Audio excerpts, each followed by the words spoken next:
Welcome back to Beast Check. And of course, our focus now turns to the drought situation in the country. And if we can help you put it in, if I can help you put it into perspective, about 2.1 million Kenyans are in dire need of food assistance because of poor rainfall for the last two consecutive planting seasons. That is according to the National Drought Management Authority.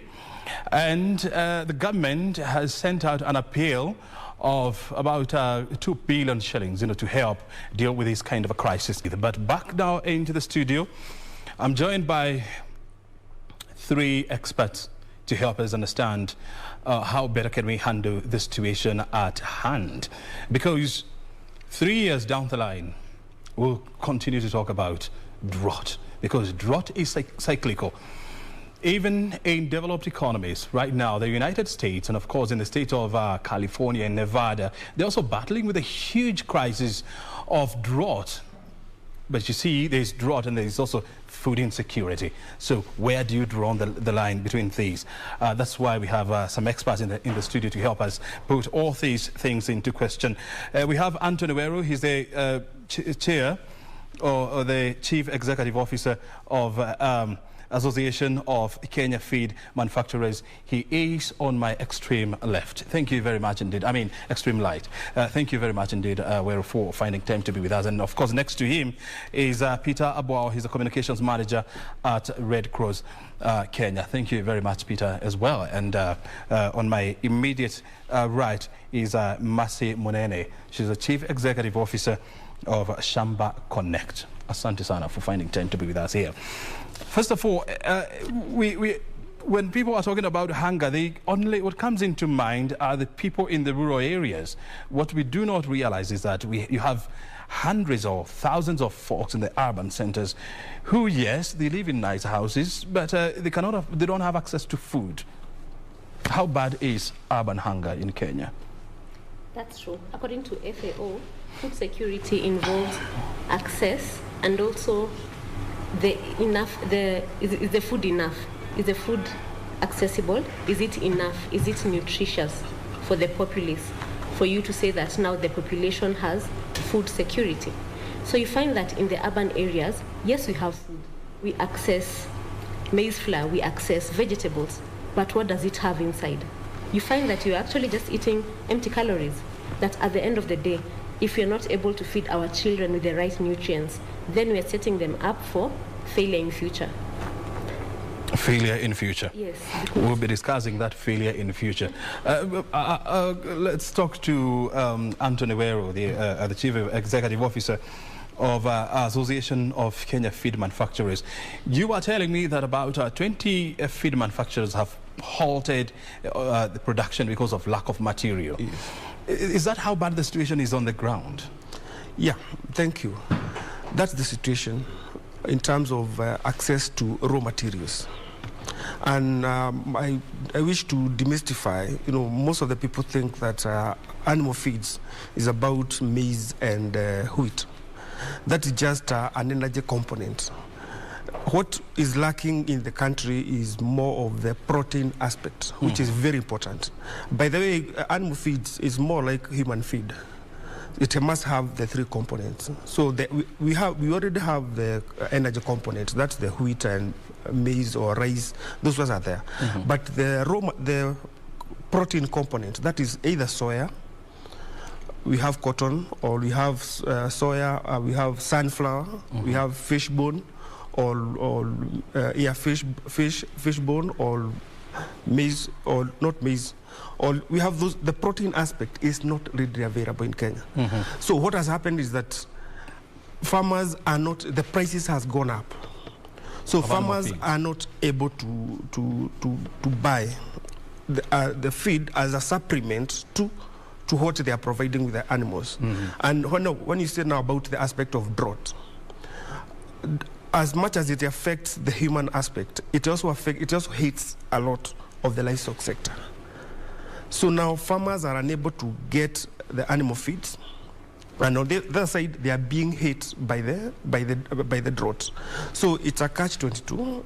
So most of the feed companies are operating below capacity. One, because of the raw materials. So then the prices has gone up. So the livestock... Why have prices gone up? One, you know, the law of demand and supply. I can tell you most of the protein components we import. We don't have the capacity, and it's a challenge to the county government and the national government to encourage farmers to grow sunflower. There is a ready market to grow sunflower, cotton, and also soya. Because the byproduct of these crops is what feed manufacturers use. So we have sunflower, the cooking oil manufacturers will be able to buy it locally. Then from there, feed manufacturers will make use of the byproduct. So because we import, and mostly we were relying a lot with Zambia. We buy Zambia, Tanzania, and we have Uganda and also Malawi. Zambia, which was the main source, banned any export of the raw material because of the shortage. They were foreseeing the shortage. So when they banned, so we are competing with the small that is there. So we are trying now to look at it from Uganda, Tanzania, Malawi, and sometimes even South Africa. So the law of demand and supply. So when there is no raw materials, whatever is available, the price goes up. And remember, we are importing. The cost, also the cost of importing. Very well. Yeah. Peter Abwao, you are with Red Cross, and this is the time that most Kenyans remember that there's Red Cross when it comes to when the country is in a crisis, be it floods, be it food. Can you help us understand how bad or how dire is the situation of drought on the ground in Kenya? Thank you, Brian. And I think when we talk about the situation on the ground, we need to, first of all, speak about the number of people that are affected, the number of people that are in dire need of food support. And in your introduction, I think we are currently talking about at least 2.1 million people across the country, largely in the north, arid and semi-arid regions. This number could grow. We have been told that the rains that will come in the next rainy season, which is October, November, December, may not be adequate. So we're looking at a possibility of this number growing and the number of counties affected also growing from the current 12 to higher than that. In this number, we have young children, below 5 who have nutrition issues. The rate of malnutrition is growing. We have women who are lactating or pregnant who need higher nutrition support, and these are the numbers we are talking about. Now, as my brother has already talked about, the people in northeastern regions, including Turkana, especially the northern sector of our country, are largely livestock keepers. So a lot of their food comes from either eating livestock products or selling the livestock in exchange or to be able to buy their daily food. And we have seen in recent months, Brian, we've started talking about a drought from about April this year. That's when we really actually started the active response to drought. And since then, the number has been growing. We started with just about six counties being affected most. Now we are talking about 12. We do hope that we don't move beyond that. Yeah. And since then, of course, the issues of water. We talk about food, but there's also water for domestic use and for livestock use.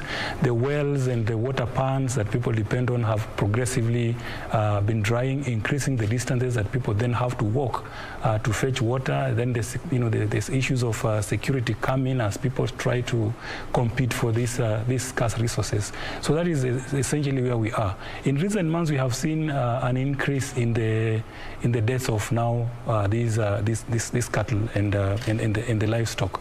And that means that then the livelihood of these people is basically going away. So the basic needs that we are talking about is that people need water and need water urgently for domestic use and for their livestock. People need food very urgently. People need health services. We know that when children are malnourished, we need to take care of these children. We need to make sure that they access health services. We need to know to make sure that they their mothers are able to go to clinic as should be. So the drought has really like complicated situations in most of our northeastern counties. Very well. And let's, for example, pick the northeastern part of this country, or the northern counties. And in 2013, I mean, we were here again, discussing the issues of drought in this country, and people were in dire need of food assistance. That was at the onset of devolution in this country. We are now talking about how many years now? Almost 10 years down the line. Tremendous resources have been poured into these counties, and especially counties in the north, whereby they also get allocations from the Equalization Fund. And when you look at the Controller of Budget report, you realize that in the last 7 years, counties have received more than 4 trillion Kenya shillings, cumulatively. So why are we still talking about drought in counties when we have county government to also deal with this situation? Thank you, Brian. I'm the wrong person to speak about what counties are doing or not doing. But the reason why I'm asking is you are with the Red Cross. Red Cross, you are the repository of data before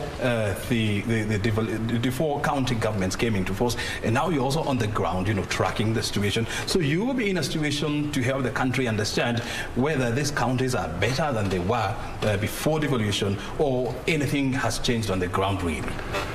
Well, I think let me look at it from just a slightly different, but still answering your question. We have had the frequency of droughts generally increasing, and I think the elephant in the room really is climate change. Mm-hmm. This year, for example, we had when we launched our drought appeal, we actually launched a dual appeal. We were responding to floods in the Lake region, mm-hmm. and responding to drought in the north.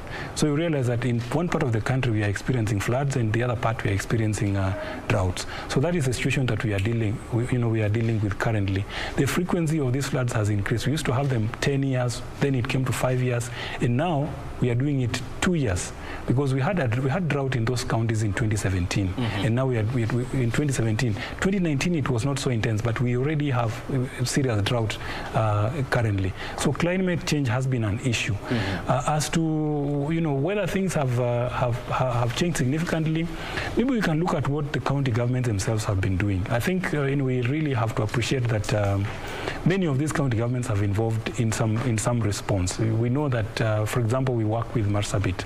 They've been involved in water tracking and things like those. Mm-hmm. However, the issue really is we don't need to be with drought per se, because we know that drought is going to be there anyway, because now climate change is with us.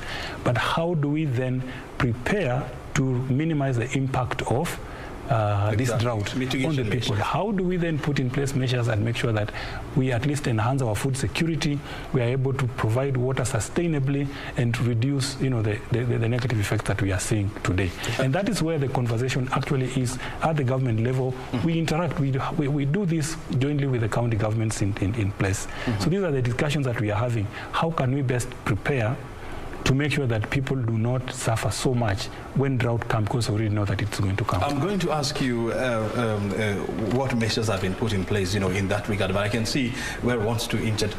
Yeah. Yes, Weru. The question that you have asked, and the amount of money that has been poured or has been put into the counties, I would wish to look at it from a bigger picture. The issue of food security and drought is linked to agriculture.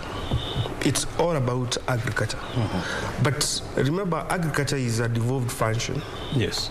But even being devolved, if you look at, since the advent of devolution, the focus on agriculture has greatly reduced. Although the counties are the ones who are supposed to drive the agriculture perspective, mm-hmm. If you cannot be able to exactly apportion the amount of money that is going to agriculture. So that focus, there is a lot that is not happening within the counties. And so when agriculture is not being taken care of, then we are not able to cushion ourselves now against, when drought comes, we can able to survive because we have enough food. We have focusing on agriculture. Ironically, he's talking about arid and semi-arid areas where there is drought and there is lack of food. At the same time, there are some other regions, there is excess food. Look at milk, where milk is being there is milk glut. If you look at food baskets in Nyandarua and some part of Rift Valley or Central Province, there is food. But there are some other areas that don't have food. So how then can the county government even the national government perspective, be able to balance? And one of the things that was coming up is the issue of strategic food reserve. I think it was disbanded. Yeah. That strategic food reserve, it was supposed to come in to caution when there's a shortage. And there was an issue to expand the strategic reserve from not only from cereals or maize. Many people know about maize. To diversify and expand. Like now where there is milk glut, that milk can be converted into powder. So that was a conversation that was very prevalent back in the year 2011, when the country was also going through another crisis. And I remember the former president, Mwai Kibaki, directed the National Cereals and Produce Board to set up strategic reserves in regions. Back then we didn't have counties. In regions where we experience plenty of food, like Nyandarua, like Uasin Gishu, to upscale. But this has not happened so far. And that's why I want to hear from Peter, because you engage with the county government, when it comes to the issues of food security and mitigation measures around drought. You're talking about them doing so much, but what would you classify as so much? Yes, it's hard to talk about so much when people are hungry. So of course, you cannot. When you talk about them doing so much, and of course, I appreciate that people expect a lot more than just what has been done, but I think there are the same issues like he just talked about, making sure that there is food. But of course, we may have food in another part of the country, and the issue is movement. But beyond that, there is then the purchasing power in these same regions. So even if you are to transport food from the other end to the other end, then maybe people on the other side will not afford. Then of course there is also giving people cash transfers. I mean, cash through the cash transfer. Yes, and that is now one of the things that Kenya Red Cross has been advocating for, because if you do cash transfers, then it means that you do not only provide food for those who are really in need, but you also build the local economy. When people get money, that person who is able to transport food from one corner to the other is able to sell and invest in something else. We have been here before, and we will be here again. So I think there are things that we are discussing. There are things that we are discussing with the county government. We're talking about also talking to the communities, and not just government but communities. What were their livelihoods based on? How can they change? How can they begin to grow crops, not just in those parts of the country, but crops that really are fast maturing, that they do not require prolonged rain like maize. How can they also adapt different feeding habits? Sometimes you go to these northeastern areas or some of those areas, you give them maize, but they don't eat maize. So we are trying to look at what are these things that they prefer. How can they really adapt? Then the other thing that is now coming out very strongly that we are discussing with various county governments and other partners is investment in climate smart agriculture. Yes. And those are fast maturing crops, not really depending on rain so much. So these are conversations, and they actually take time. They take time. I'll come back to you, and I would want to find out that in terms of investing in agriculture mechanization, and I'm talking about things like irrigation, you'll be helping us to understand whether there are counties that have invested in irrigation project, you know, to deal with hunger or to deal with the drought in their counties. But I want to hear from Masi Munene here.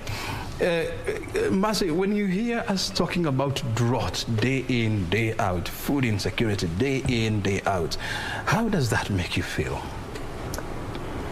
It's a very interesting thing because it's something that is happening every single year. We are having the same conversation every single year.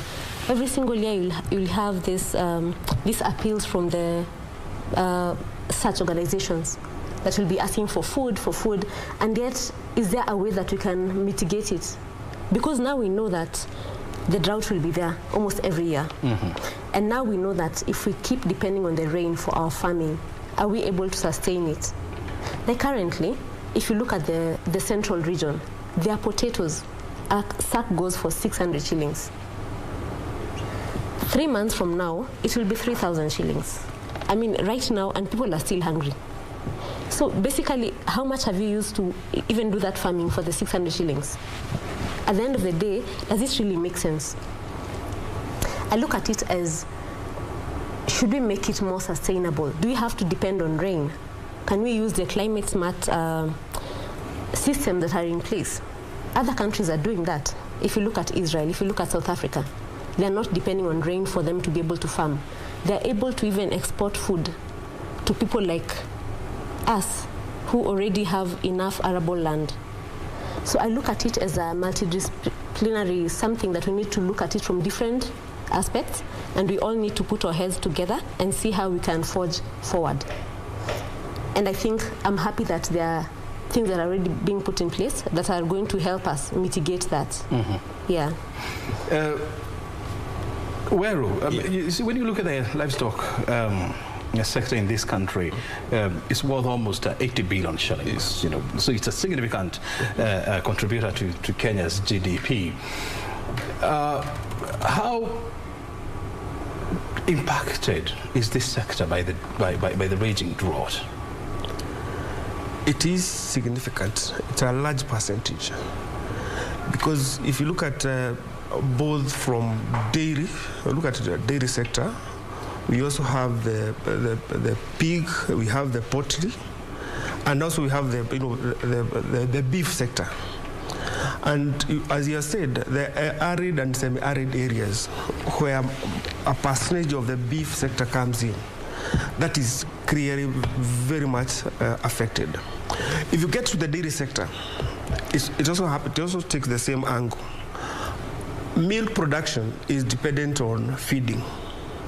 And feeding, as I said, there is the original, the first feeding of the fodder, which is mostly grown in the farm. So when there is a drought, there is also a shortage of fodder from the farm level. Look at hay, look at napier grass. When there is that drought, that one is not available. So we can see the impact of the drought to the life sector is wide. And that also now affects, remember, livestock sector, apart from employment or creating jobs, it also contributes a large percentage of food security and nutrition, and in fact the aspect of nutrition. Look at a small child who depends on milk. The first thing is milk. So when that milk is not available, or the cost is very high, it's affecting the nutrition aspect of the growth of that kid. So what you can see that the livestock sector has been affected. And of course, it's a loss. And it's good what we have seen, especially we saw in Kitui County, and what the governor is trying to do, so as to improve the beef sector. So I think those are some of the initiatives that need to be brought forward by the county government, so as to support the livestock sector. There are about 20 million cattle in Kenya. That's according to the Kenya National Bureau of Statistics. How many livestock are at risk of being wiped out by the drought as we speak? Do you have any statistics?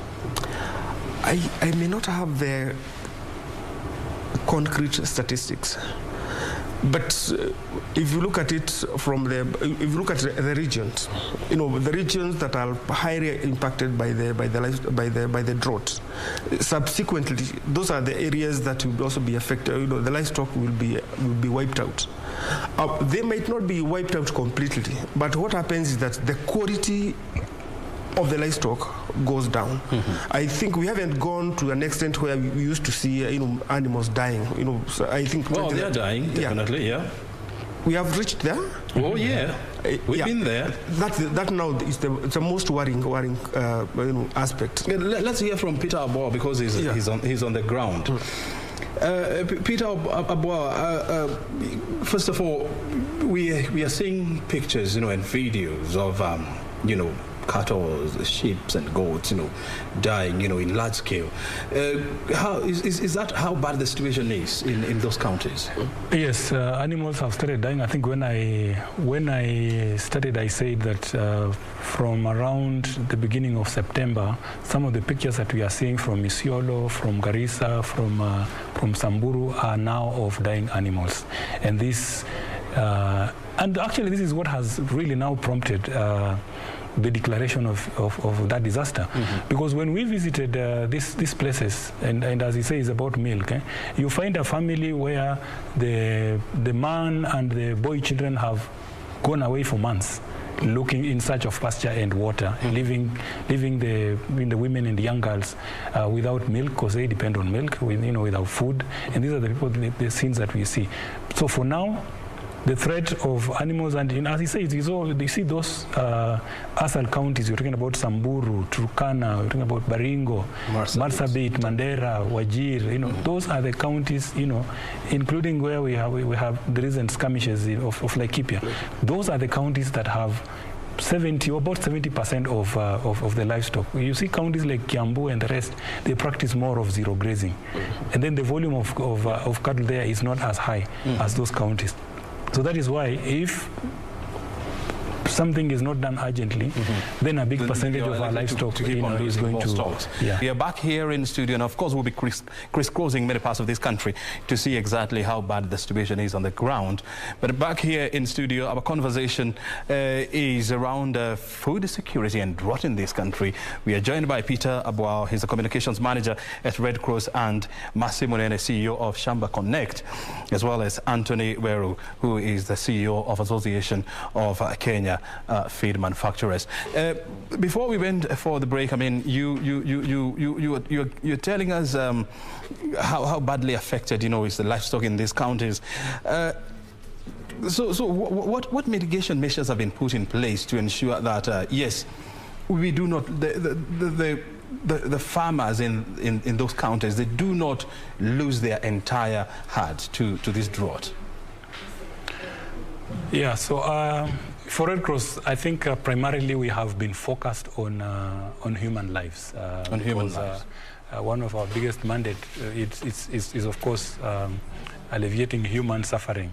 So we have been doing a lot of food distribution, rehabilitation of water sources, the water pans and the boreholes, to make sure that people can access. And in so doing, of course, we are also taking care of their livestock, because that is where their livelihood really depends. We would wish that we didn't distribute food directly, but instead they were able to sustain themselves through some of these interventions.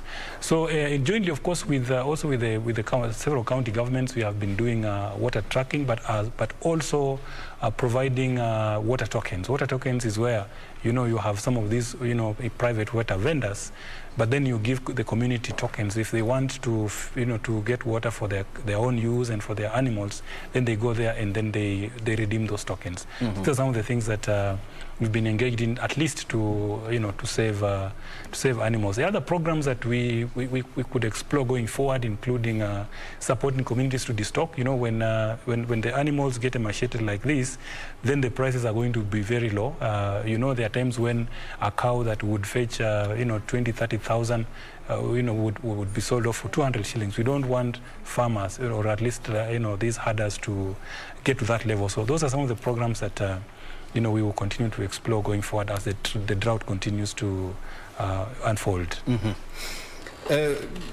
Mercy Munene, You encourage people, to get into what we call the kitchen garden farming. How well taken is this idea, especially in urban areas? One thing we found interesting as we were doing our survey around, we find that people want that easy lifestyle, that microwave lifestyle, where you go to work, you come from work, you go to the food vendor, buy your vegetables already cut, you don't know how long they were there cut, you go cook them, and then you say you have eaten a healthy diet. But what happens is, when you cut the vegetables, they've been there exposed to the sun the whole day. By the time you're taking it in the evening, there's no nutrition really. So what we are doing is encouraging every household to own a small kitchen garden. Whatever space you have, you can be able to design something that can be able to fit your space. So we have done that in different homes, and we have seen the positive impact.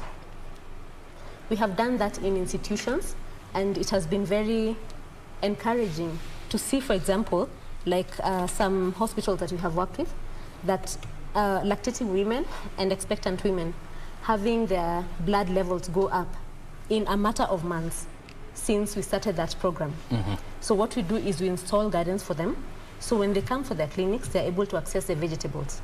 So when they go home, they have access to fresh vegetables.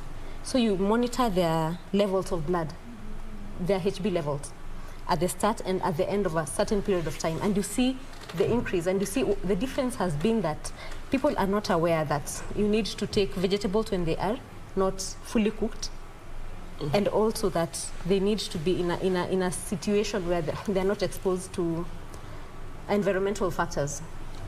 So is it possible for all of us to do that? It is possible.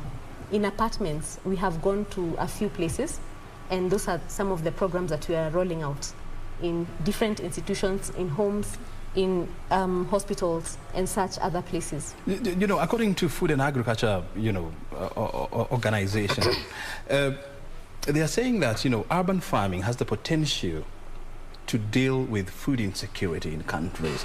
If people are to embrace the habit and,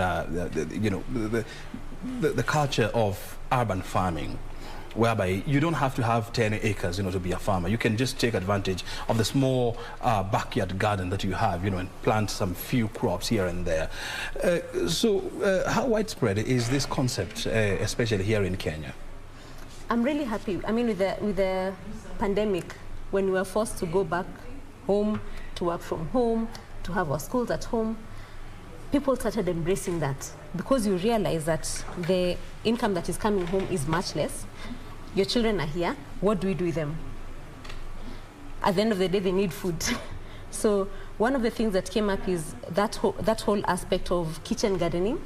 Can we involve them in doing something? Can we involve them in... I like rabbit keeping because also it uses minimal space. So actually we put like even 4 levels in one place. So the children are able to be engaged in this food production that you're talking about. So when you're talking about food security, they know what it is about. When we talk about CBC, it's actually really helping. It's helping us because we are able to... The CBC curriculum. Yes.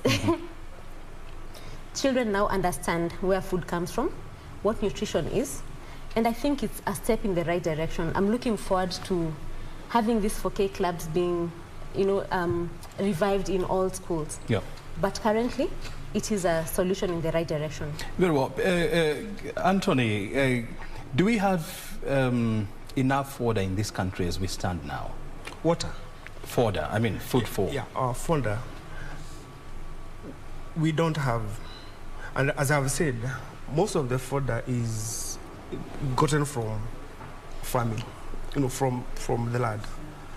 So like hay, napier grass and all that. And it is directly linked to rainfall. Most of it is rain-fed. So there is a shortage. When there is drought, it also affects the fodder aspect. And sometimes, and that's why I said feed comes in to supplement. Livestock cannot rely purely on, manufactured feed. So as I said, we don't have, right now, if you look at large scale fodder growing, especially you have said about Laikipia. We have those large-scale, and areas around Laikipia and Rift Valley where they grow those, hay and all this. So it gets affected by the drought. And that also now goes directly to affect even their livestock. So as I said, is that food security and the nutrition aspect is really threatened by this shortage. Yeah. Peter, in 2013, there was a very noble initiative that was launched by the Kenya Red Cross. It was dubbed Kenyans for Kenya, or something like that. And the Kenya Red Cross invested in an irrigation model farm in Turkana County, which was touted as a model of how counties, or of how the semi-arid areas can utilize space to deal with the issues of food. Unfortunately, that project died back in the year 2014. Why did it die? Thank you. So as you rightly put it, I think one of the things that we wanted to demonstrate, and we did demonstrate very effectively, is that there can actually be farming in many of these places. And it was not only in Turkana, we had similar projects in Marsabit as well, where we wanted to demonstrate that, we can actually produce food. And for some time, people were able to, feed themselves in those areas. But unfortunately, of course, when the drought ended and the projects were, of course, handed over to the community and the local authorities, a lot of dynamics happened, and then they did not take off. But for us, as the Kenya Red Cross, it is not a loss. We do not look at it as a loss. We look at it as a great opportunity for learning lessons. We did learn lessons that internally we have reflected on, and we still look forward to when we work with other partners, we're able to do those sort of initiatives probably with better hindsight. The Kenyans for Kenya initiative was an initiative led actually by the Media Owner Association, including the KBC, and we do appreciate, and that also showed the power of coming together, as Kenyans from the various sectors. Are we likely to get there again in 2021?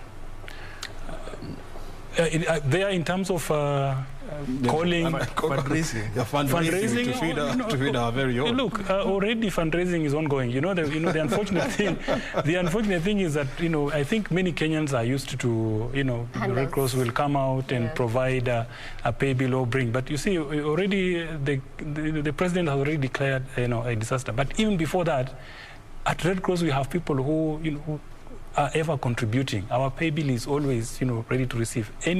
Anybody who wants to support whatever cause, they can walk to us anytime and say, I want to support this cause, and we move. And in fact, we've been responding since, for example, we have already reached nearly 100,000 people with direct food distribution. Another over nearly 10,000 with cash transfers. But we're not likely to see a large-scale save our souls kind of initiative like the one we saw in 2013. I don't want to say we are not likely to see. What we are hoping... Let's hope we will not get there. We are hoping that we don't see that. But that hope is also based on the fact that things will improve. We are hopeful that things will improve, and then we don't have to go there. But if that's what we must to save our kin who may be dying, then I wouldn't rule that out. Before we internalize how to go about that, let's first of all now go to Mombasa, where the CS for Industrialization is reviewing various government projects, and of course, let's get an update from our reporter, Mr. Michael Mwandiga.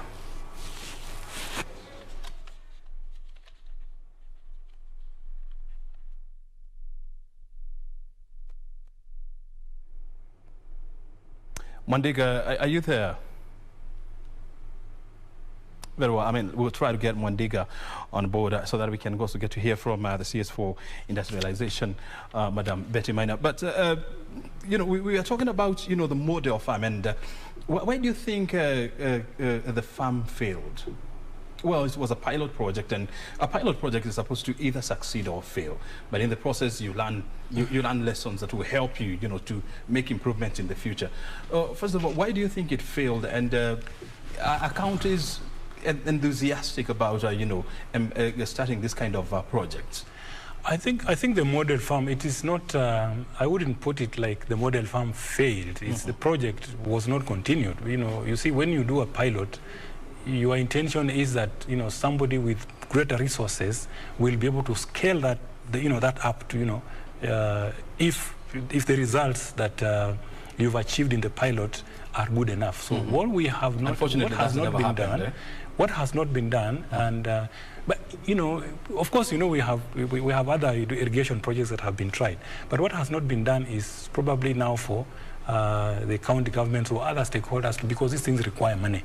You know, the money that the Red Cross had from the Kenyans for Kenya could not have been there in perpetuity, because Red Cross depends on that kind of funding. So once that phase of the funding, you know, was done, these projects were handed over to the. We had one in West Pokot, we had one in Turkana, and we had one in Marsabit. The ones for Marsabit, until last year, we were still having some of those projects now under what we've been calling the smart agriculture initiatives. Some of them are still ongoing. But the issue really is, how can we take these projects and then, you know, implement them on a large scale to be able to, you know, provide food security for some of these areas? Weru, he's raising a very important question. How do we learn those lessons and, of course, you know, upscale that concept, you know, into a bigger project? Do you want to put in something? In terms of those projects, I'll get back to what I said about the role of county governments in agriculture. And from the Constitution is everybody has a right to food. And the first thing is the government it's the responsibility of the government to make sure that its population has food. So first of all, the issue that you are raising, you're asking about the fundraising, and the reason why Kenyans are a bit hesitant to take this. Although, yes, they have financial strategies, but it squarely lies onto the government to provide its people with food, or to provide mechanisms and direction and policies to make sure that the population has food. So in terms of projects, there is a need for partnership, especially in the county government and the private sector and individual farmers, so that they can embrace, this smart agriculture. By the way, if you note that we have large rivers in the country, do we tap them? Look at River Tana, all the way from Mount Kenya, but there, all the way to coast, to coast. How often do we make use of that river, that water? Among many other rivers. Yeah, among other. Do we tap the floods? And that's a question that we have always posed and asked ourselves. Yes. But here we are now, Peter. I mean, what is the way forward? Because we have to wind up. Yes, so the way forward, of course, one and the most important is to continue to support those in need of food today. You know, if somebody is hungry, then all this policy talk about how we can invest in the future and all that is not, it does not appeal to them.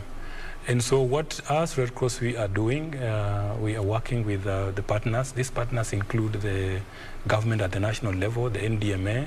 We're working with the county governments and other partners to really look at how we can support them. We have mapped out at least 100,000 households in people that we want to reach directly with food distribution. 100,000 between now and December. And each household has an average of how many people? An average of 6 people.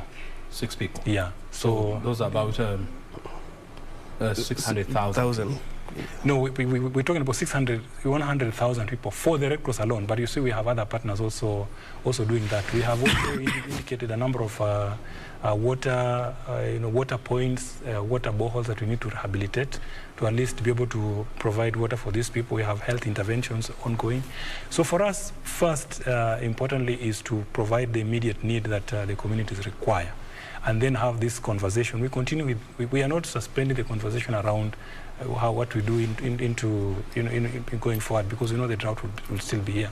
So we are discussing issues around climate smart agriculture, how we can make sure that communities are prepared better. For example, those that have large numbers of livestock, we are educating them to know that probably the time for that has passed. And then we have issues of destocking and restocking, issues of insurance for their, so that you minimize the losses. Yep. Those are the conversations that we are currently having as we move forward. Good.